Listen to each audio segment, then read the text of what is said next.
जी, राजू राजपूत जी, आशु वर्मा जी, शुभम जाटव जी, राफी मंसूरी जी, रफक कुरैशी जी, श्रीमती जूही सिंह जी, श्रीमती रिभू श्रीवास्तव जी, हमारी ज्योति मैसी जी, महाराज सिंह साठिया जी और मंच पे उपस्थित सभी सम्मानित नेतागण और छोटे मंच पे उपस्थित सभी सम्मानित नेतागण, कार्यकर्ता, हमारे सेक्टर प्रभारी, सह सेक्टर प्रभारी, बूथ प्रभारी और सभी आज इस सभा में आए हुए आदरणीय बुजुर्गजन, माताएं, बहनें और हमारे सभी युवा साथी,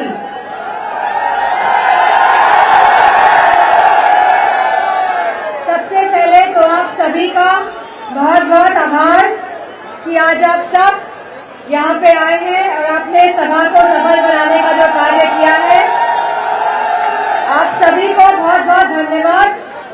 हम सभी जानते हैं 2024 का चुनाव होने जा रहा है और कहीं ना कहीं यह चुनाव देश की राजनीति में परिवर्तन लाने का चुनाव है, बदलाव लाने का चुनाव है।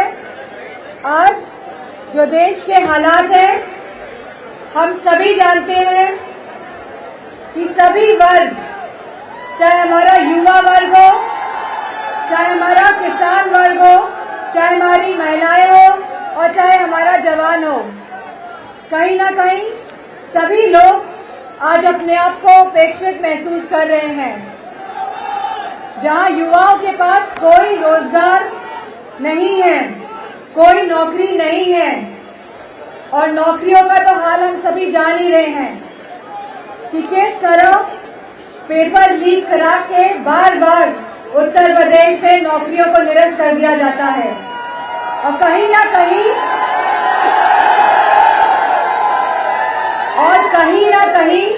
यह एक षड्यंत्र के तहत किया जा रहा है, क्योंकि आप सब अगर नौकरी पा जाएंगे तो कहीं ना कहीं आरक्षण को भी लागू करना पड़ेगा।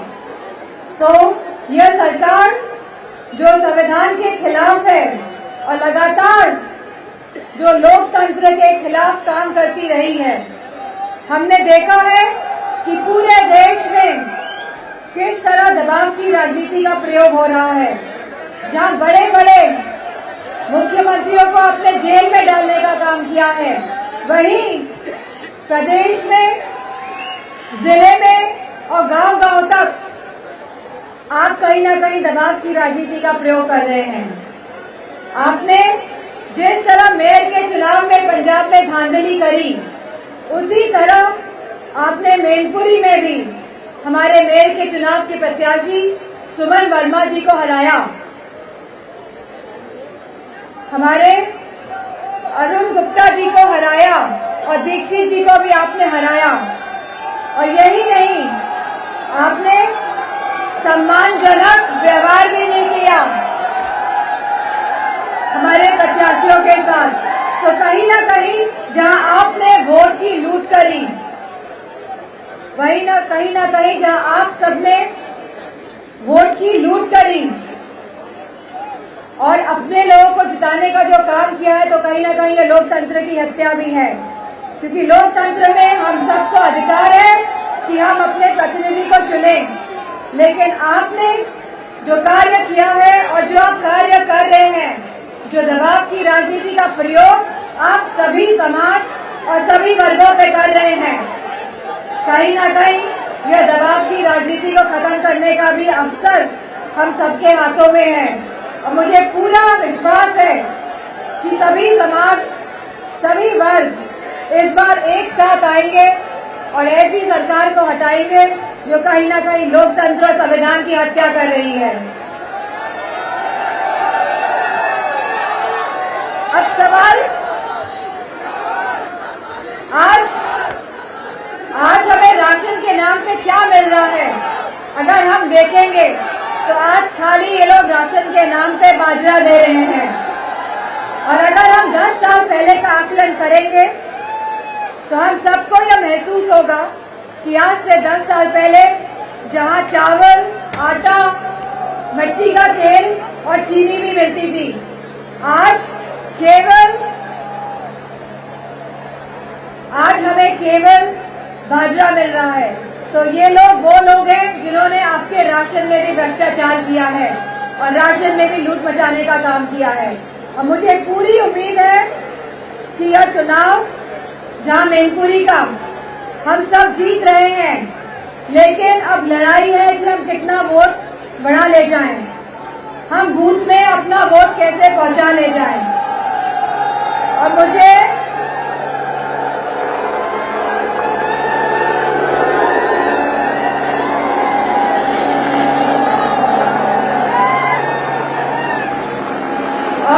पूरा भरोसा है कि आपके सहयोग से, आपके साथ से मैनपुरी को भारी मतों से जीत ही रहे हैं। जीत रहे हैं कि नहीं जीत रहे हैं? जैसा हमारे पूर्व विधायक जी ने कहा कि कन्नौज ज्यादा वोटों से जिताएंगे या मैनपुरी?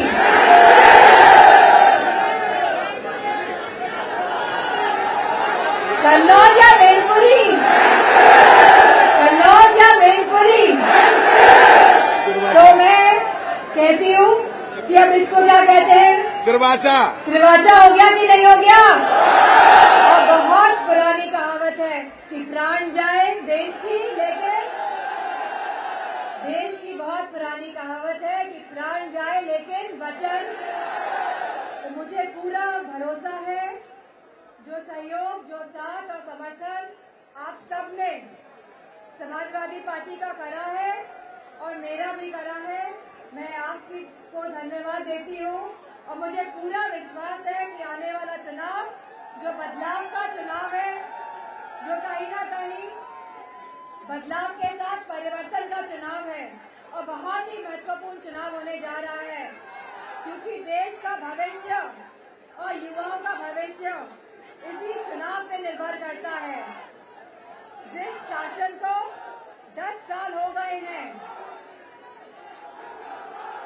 शासन को कितने साल हो गए हैं भारतीय जनता पार्टी के? 10 साल, और 7 साल उत्तर प्रदेश के हो गए हैं शासन को। तो 17 साल का शासन बहुत बड़ा होता है बदलाव लाने के लिए, लेकिन कहीं ना कहीं यह सरकार सामर्थ्य नहीं दिखा पाई है बदलाव लाने के लिए।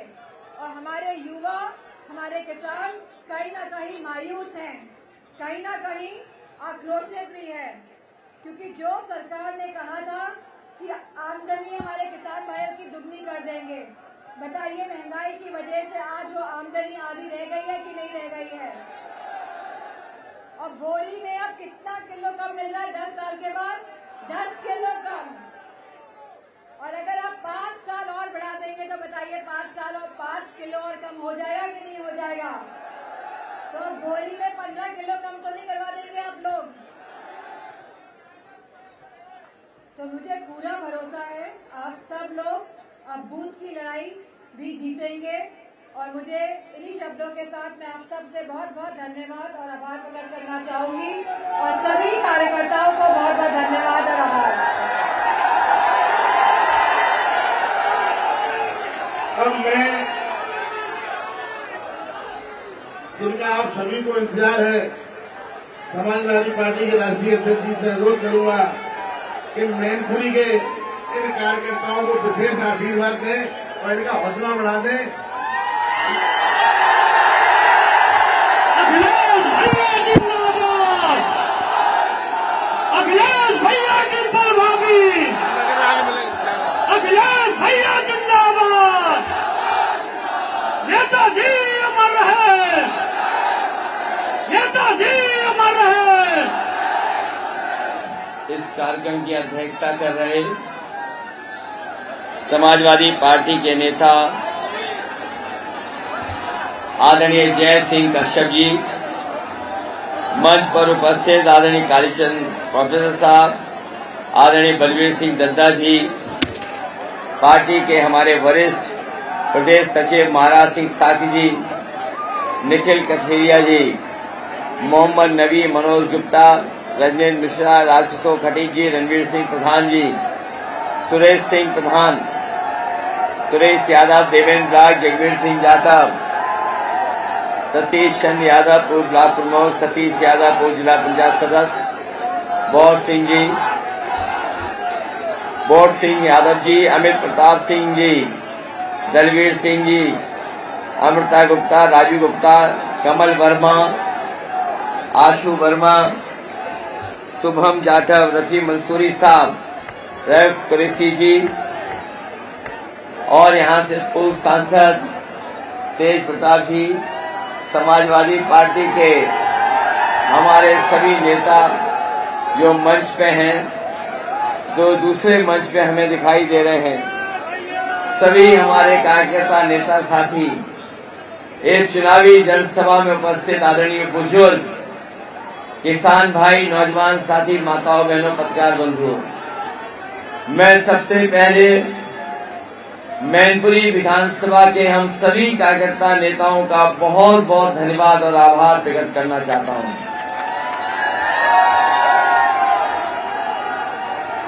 ये 2024 के लोकसभा का चुनाव, ये चुनाव न केवल हमारा आपका चुनाव है, बल्कि आने वाली पीढ़ियों का चुनाव है। जिस तरीके से कभी समुद्र मंथन हुआ था, उसी तरीके से ये 2024 संविधान मंथन का चुनाव है। एक तरफ वो लोग हैं जो संविधान को खत्म करना चाहते हैं, संविधान को बदलना चाहते हैं, संविधान के भक्षक हैं। दूसरी तरफ हम सब लोग हैं जो संविधान को बचा करके और संविधान की रक्षा करना चाहते हैं। और मुझे पूरा भरोसा है कि इस चुनाव में जो लोग संविधान बदलने निकले हैं, जो 400 पार का नारा दे रहे हैं, इस बार जनता ने मन बना लिया है कि संविधान बदलने वालों को बदलने का काम करेंगे और 400 पार वालों को 400 हरा करके देश में बदलाव लाने का काम करेंगे। बीजेपी वालों के भाषण सुने होंगे आपने, अब न जाने वो किस दिशा में जा रहे हैं। उनके भाषणों में जो बातें रखी जा रही हैं, वो आम जनता के दुख दर्द से उन्हें कोई लेना देना नहीं है। जो वादे किए थे भारतीय जनता पार्टी ने, वो सब वादे भारतीय जनता पार्टी ने भुला दिए हैं। आज जब पीछे मुड़ करके हम लोग देखते हैं तो भारतीय जनता पार्टी के लोगों की हर बात झूठी और उनके वादे झूठे नजर आते हैं। हर वादा उनका झूठा निकला। जो किसानों से कहा उन्होंने कि किसानों की आय दोगुनी हो जाएगी, यहाँ हमारे किसान भाई बैठे हैं, खेती करने वाले हैं, अपना खून पसीना बहा करके, लागत को लगा करके खेती कर रहे हैं। इस महंगाई में भी डीजल पेट्रोल से लेकर के जरूरत सामान को खरीद करके महंगे बीज अपनी फसल तैयार करते हैं, लेकिन जब फसल की भाव लेने जाते हैं तो जिस सरकार ने आय दोगुनी की बात की थी, आज हमारे किसानों की पैदावार और खेती घाटे का सौदा हो गई है। जहां हमारे किसान दुखी हैं, उनकी पैदावार नहीं बढ़ा पा रही सरकार, न लाभ दे पा रही है। और एक समय याद होगा आपको, सरकार का 3 काले कानून लेकर के सरकार आई थी, और वो तीनों काले कानून ऐसे थे कि अगर किसानों के ऊपर वो तीनों काले कानून लागू हो गए होते तो हमारे किसानों की जमीन छिन जाती और पैदावार की जो कीमत मिलनी चाहिए थी, जो सरकारी एमएसपी, वो भी हमारे किसानों को नहीं मिलती। ये बड़े बड़े उद्योगपति, बड़े बड़े कारखाने चलाने वाले न केवल खेतों की तरफ देख रहे होते, बल्कि हमारी पैदावार की भी लूटने का काम करते हैं।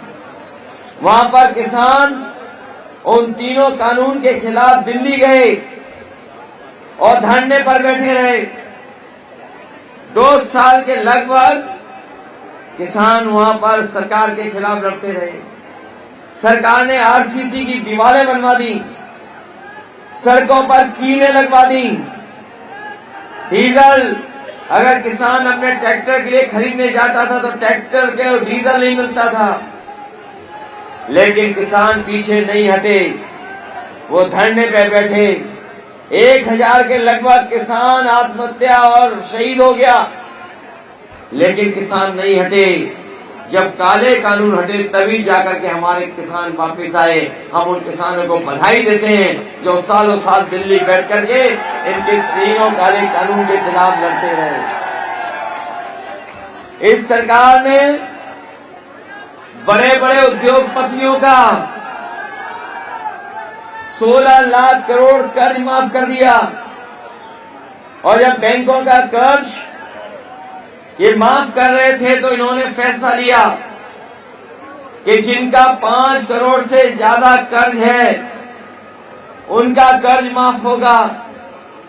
लेकिन इन्होंने नियम ये नहीं बनाया कि जो हमारे गरीब हैं, किसान हैं, जिनका लाखों ही केवल है कर्ज, उनका भी माफ हो जाए।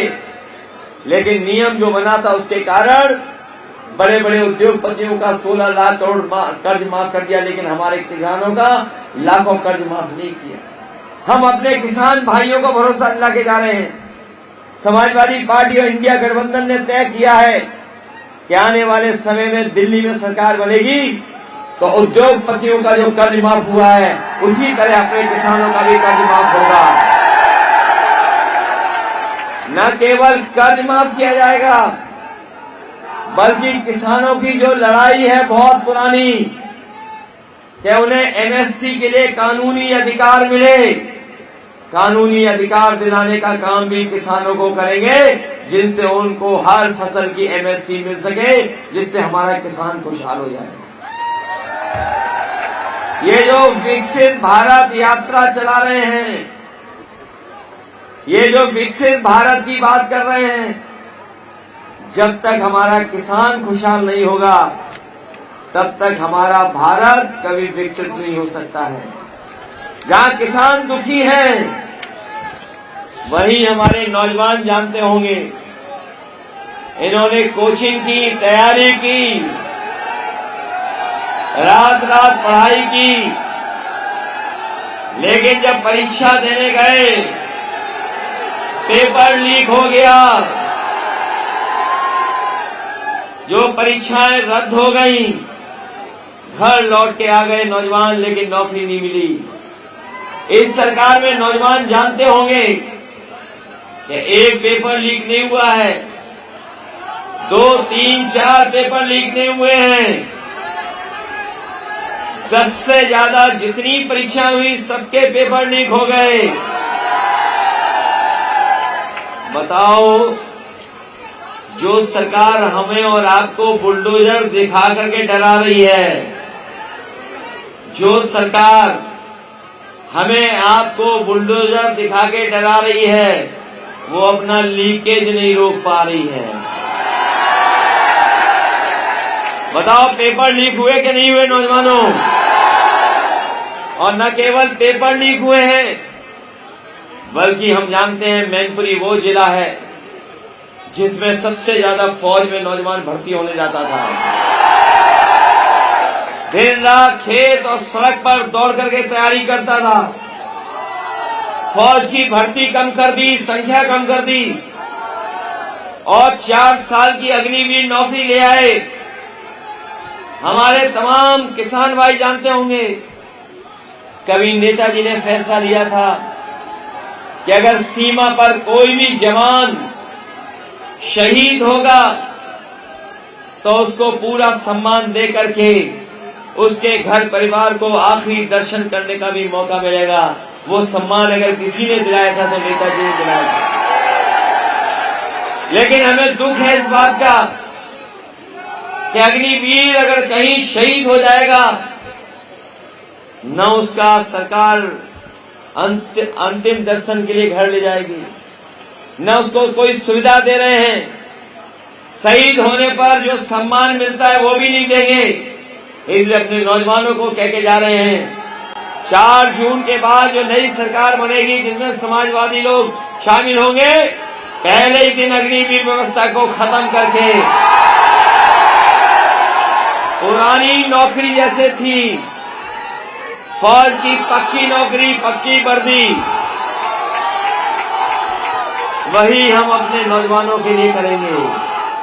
यही नहीं, जितनी भी सरकारी नौकरियां हैं 30 लाख के लगभग, उन सबको भरा जाएगा और आपको आरक्षण दे करके सबको हक और सम्मान दिलाया जाएगा। ये सरकार जो है और इसके मुख्यमंत्री सब उल्टा पुल्टा करते हैं। उत्तर प्रदेश के जो मुख्यमंत्री हैं सब उल्टा पुल्टा करते हैं, और यहां तक उल्टा पुल्टा करते हैं कि सदन में ये कहते थे कि जो सूची निकलती है उसमें 46 में 56 यादव हो जाते हैं। हम लोगों ने मुख्यमंत्री से पूछा कि कम से कम वो सूची तो दे दो जिसमें 46 में 56 हुए थे। आज तक सूची नहीं दे पाए। क्या उन्होंने सूची दी कभी? और हम अपने खाकी पहनने वाले भाइयों से भी कहना चाहते हैं कि अग्निवीर 4 साल की हो गई है, बीजेपी वाले आ गए तो खाकी पहनने वाले भाइयों की भी 3 साल की नौकरी हो जाएगी। ये लोग कभी कभी सवाल पूछते हैं कि कैसे हो जाएगी। मैं इनसे पूछता हूं, बताओ आपको क्या अग्निवीर पता था क्या? क्या अग्निवीर की नौकरी 4 साल की हो जाएगी किसी नौजवान को पता था क्या? क्या किसी नौजवान को यह पता था कि हवाई जहाज भेज देगी सरकार, एयरपोर्ट भेज देगी? क्या किसी को पता था? और यही नहीं, पानी के जहाज भी भेज दिए, बंदरगाह भी भेज दिया, टेलीफोन की कंपनी भी भेज दी, LIC भी भेज दिया और सब निजी हाथों में भेज दिया। किसी को पता था? GST लागू करके महंगाई कर देंगे, व्यापारियों को बर्बाद कर देंगे, क्या किसी को पता था? बताओ, किसी को पता था कि आधी रात नोट बंद कर देंगे? इसलिए अपने खाकी पहनने वाले भाइयों से कहना चाहते हैं, ये सरकार आ गई तो इनकी भी नौकरी आउटसोर्स पे 3 साल की हो जाएगी। कोई भरोसा है सरकार पे किसी को? बताओ, आपके खाद की बोरी से चोरी हुई कि नहीं हुई? और ये चोरी इन्होंने कहां से सीखी है जानते हो आप? पार्ले जी के बिस्किट पैकेट से। हमारे बुजुर्ग जानते होंगे, पहले पार्ले जी का बिस्किट पैकेट कितना बड़ा आता था। जैसे जैसे महंगाई बढ़ी, उन्होंने अपना मुनाफा कम नहीं किया, तो बताओ पैकेट कितना छोटा हो गया। अब पैकेट में कितने बिस्किट आते हैं? इनकी सरकार आ गई तो 1 बिस्किट वाला पैकेट मिलेगा अब आपको। उसी से सीख गए। पहले बोरी में से 5 किलो चोरी किया, फिर और 5 किलो चोरी कर लिया। ये लोग दोबारा सरकार में आ गए तो आपको पाउच में खाद मिलेगी। बताओ, बोरी से चोरी हो गई कि नहीं हो गई? ये सरकार ऐसी है जो नकल करती है। समाजवादियों ने इतना बड़ा लैपटॉप दिया था, और जिन नौजवानों को मिला होगा वो जानते होंगे कि आज भी जब वो ऑन करते होंगे तो उसमें नेताजी दिखाई देते होंगे। उसी लैपटॉप की नकल कर ली, अपनी भी फोटो डाल दी। हम लोग इतना बड़ा लैपटॉप देते थे, ये कितना बड़ा दे रहे हैं मोबाइल। और ये नौजवान जानते होंगे घिसते रहो, चलता ही नहीं है। बताओ, चलता है क्या? और आपको राशन में क्या दे रहे हैं? जब इन्हें वोट चाहिए था तो रिफाइंड तेल दे रहे थे, दाल दे रहे थे, नमक दे रहे थे, और अब क्या दे रहे हैं आपको? क्या ये ज्यादा पौष्टिक होता है क्या? हम आपको कहना चाहते हैं, समाजवादी सरकार बनेगी तो राशन को गुणवत्ता के साथ साथ, और जिस तरीके से आपने बाजार में देखा होगा कि पैकेज आटा मिलने लगा है, बड़े बड़े संपन्न लोग गुणवत्ता के साथ पौष्टिक आटा भी ले रहे हैं पैकेट में। और हमारे बाबा रामदेव को भी देखा होगा आपने, योगा भूल करके आटा बेच रहे हैं। इसलिए गरीबों को हम कह के जा रहे हैं कि आपके राशन की गुणवत्ता बेहतर करेंगे और आपके स्वास्थ्य को बेहतर बनाने के लिए पौष्टिक आटा के साथ साथ डाटा फ्री दिलाने का काम भी करेंगे। और डाटा फ्री इसलिए क्योंकि सब मोबाइल उसी से चलता है, उसी से जानकारी मिल जाती है, उसी से जानकारी मिल जाती है। नौकरी का फॉर्म भी भरना पड़े तो उससे भर सकते हैं, दुनिया की जानकारी मिल जाती है, ऑनलाइन क्लासेस भी हो जाती हैं, ऑनलाइन ट्यूशन भी हो जाता है।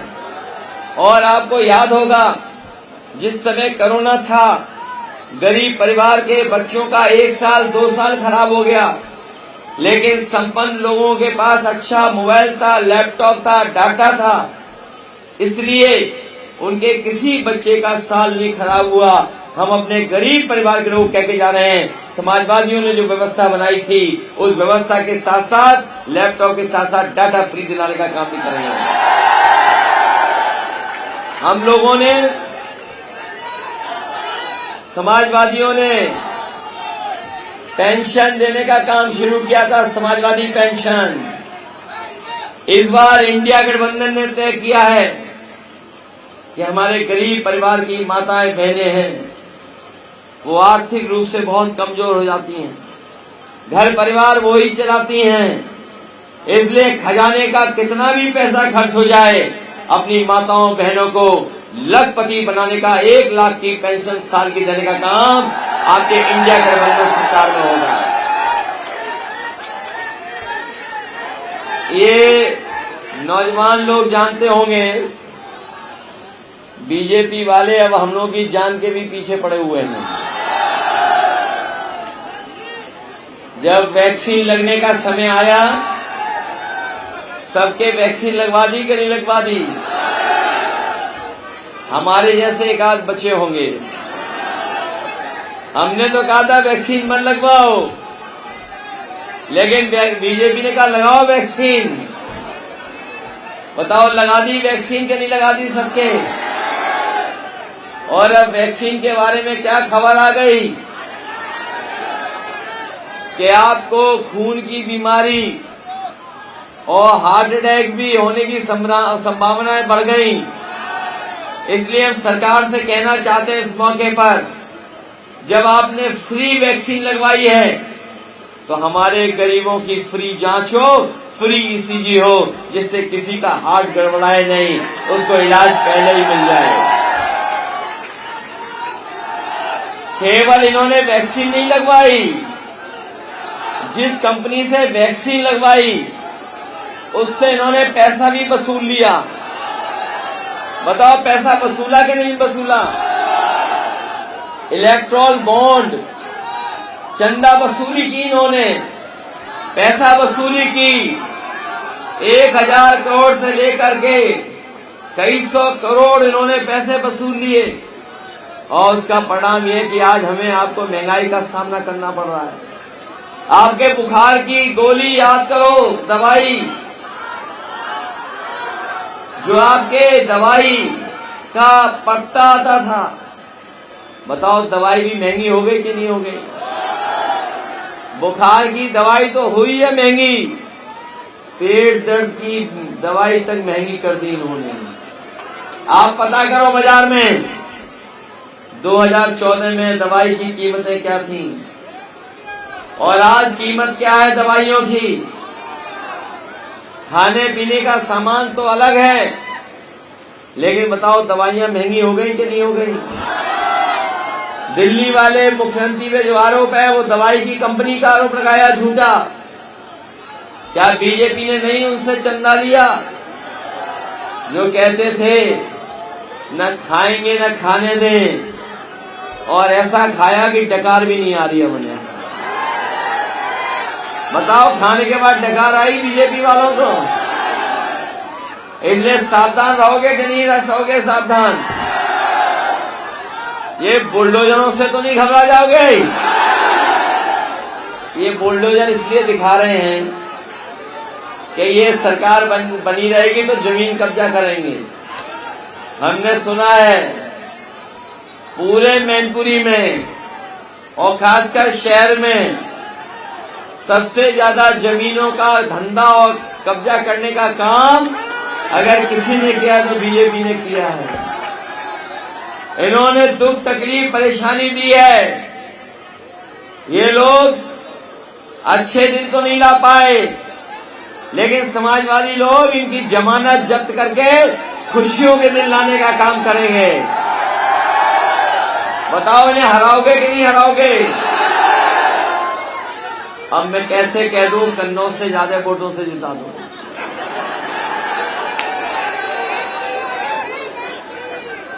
अब जब आपने मनी बना लिया कि हमसे ज्यादा जिताओगे तो जिताओ। अब इसमें कोई कंपटीशन नहीं, आप ही ज्यादा वोटों से जिताओ, कोई मुकाबला नहीं, क्योंकि मैनपुरी हमारी पहचान बनाती है पूरे देश में। और मैनपुरी की पहचान अलग है। जो नेताजी ने पहचान बनाई मैनपुरी की, उस पहचान को खोना नहीं है, न केवल जीतना है, बल्कि देश की जो सबसे बड़ी जीत हो, जो रिकॉर्ड वाली जीत हो, उसमें मैनपुरी को शामिल करोगे कि नहीं करोगे? और ये जो बीजेपी के प्रत्याशी आए हैं वो खाना पूर्ति के लिए आए हैं। ये पुलिस के माध्यम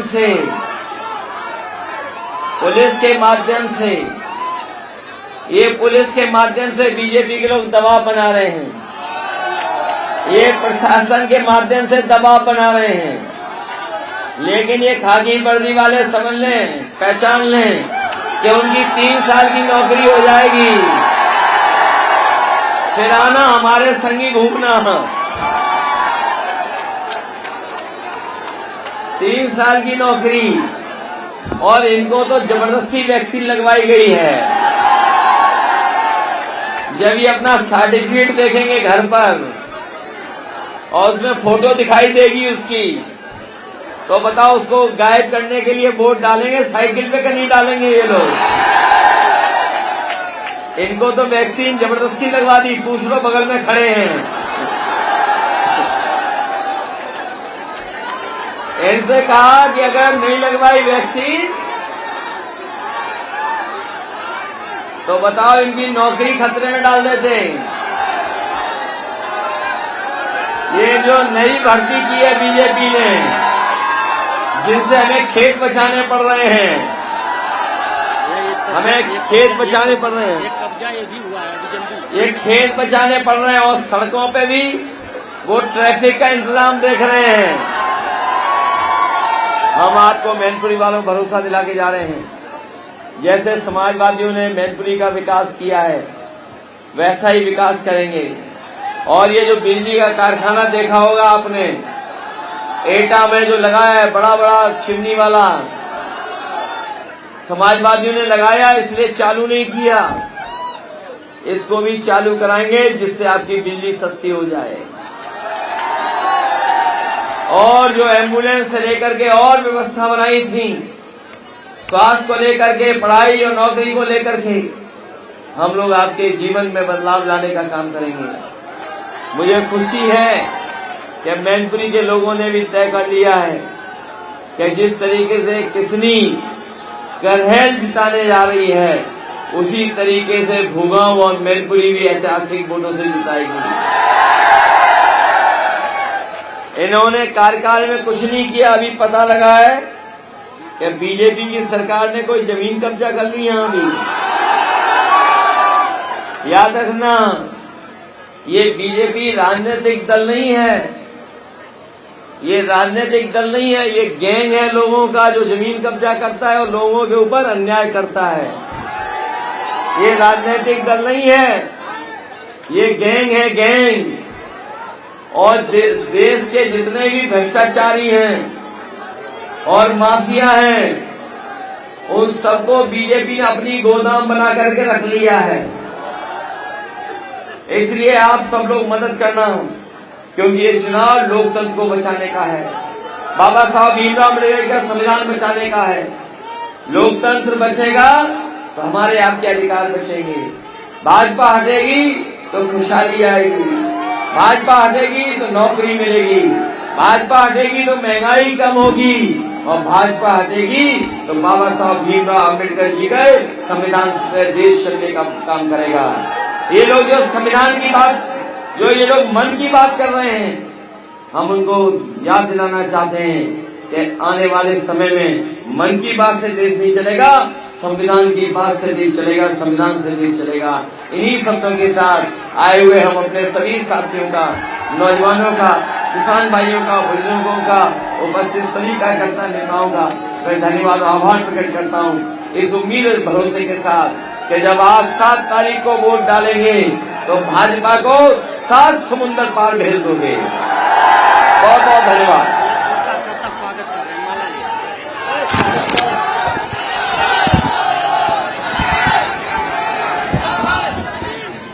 कुछ कार्यकर्ता हमारे स्वागत करेंगे। सुरेश यादव, देवेंद्र यादव, राजकिशोर।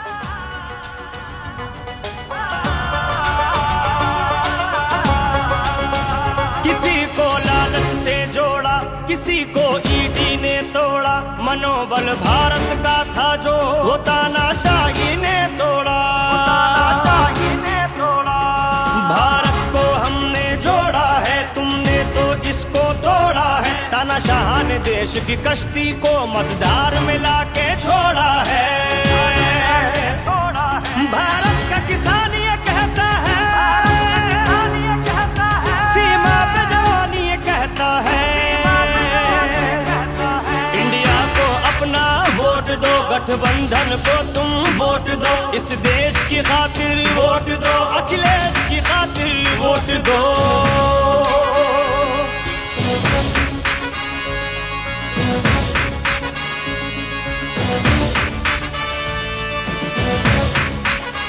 किसी की गुंडागर्दी है, किसी की इज्जत लुटती है, किसी पर दोष साबित है, किसी पर छुरी चलती है।